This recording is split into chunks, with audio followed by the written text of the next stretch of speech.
Nazkatu xamarra nago, nazkatue eta aspertue, baita nahiko harritu ere. Ez ditut gizakiak ulertzen. Ez nator bat beraiekin, baina noski, ni gizakia ez naizenez, normala izan daiteke, euren portaera nolakoa den eta izan alden jakitea. Jada konturatu izanen zareten bezala, ez naiz gizakia. Ez naiz biziduna ere, naiz eta nire sentimentuat badauzkadan, eta zula pentsatu gauzek sentimenturik ez dugunik. Guk ere gure pilak badauzkagu, alkalinoak badira, hobe, eta pilek ematen diguten indar horri esker bizi gara. Ai, zer litzateke gure egunerokoa pilari gabe, beldur ematen dit pilak agortutakoan zer gertatuko zaidan pentsatzeak. Goazen harira.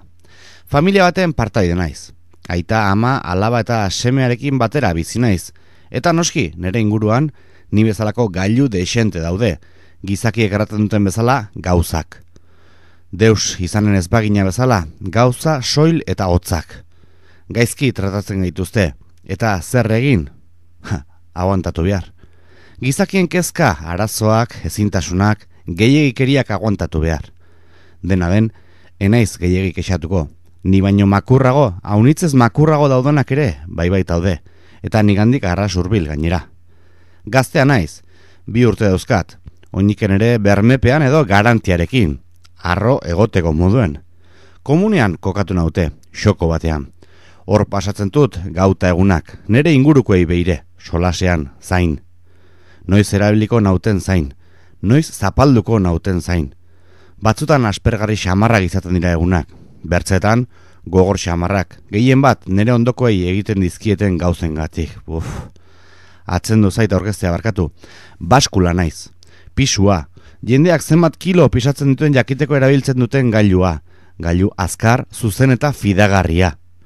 Ez dut inoiz gezurrik erraten, naiz eta batzutan gogoak izan. Sufrimendu haunitz ikusten baitut nire inguruan, edo nire erabiltzaileen artean. Ez naiz maitatua sentitzen, bai ordea zanpatua, gorrotatua, baino arreta hundie jartzen diate, dena den nire familiako kideek. Erran bezala, enaiz maitatua sentitzen, zanpatua baizik, izan ere, oi iten duten erekin, zanpatu. Dena den, ezin kexatu. Izan ere haunitz erabiltzen naute, egunero, ni baino makurrago daudenak ondo antut. Errate baterako, ez dakit noiztik dagoen bere bakardadean, bidea, bere gaineko errauskapa gerota handiagoa da. Dutxa gehiago edo denbora gehiago zerabiltzen dute bederen, baino beti ere familiaren zikinkeriak bertan uzteko, izerdiak, usainak, zorriek, kaspa, zer erran lababoari buruz, ark bai lana duela, eta beti ura eta ura, beti sufritzen, pentsa, reumak jota dago.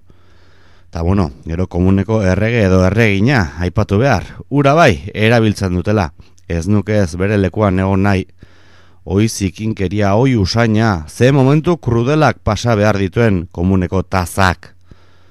Solas desente, iten dut inguruko gailuekin. Bertze familia txiki bat osatzen dugu guk, komuneko familia. Ta bertze familia baino hobe ulertzen dut familia hau. Izan ere, gizakiak ez dira arras normalak. Beti nigana heldu dire, galdezka, zenbat bisatzen dut. Nik segiden erantzuna ematen diet, eta kasik inoiz, etzaie erratzen diedana gustatzen.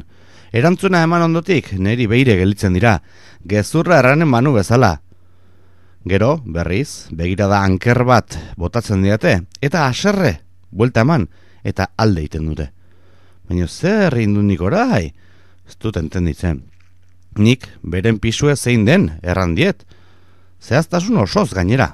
Arras doitua nago, prestatua, profesionala naiz, eta harro nago.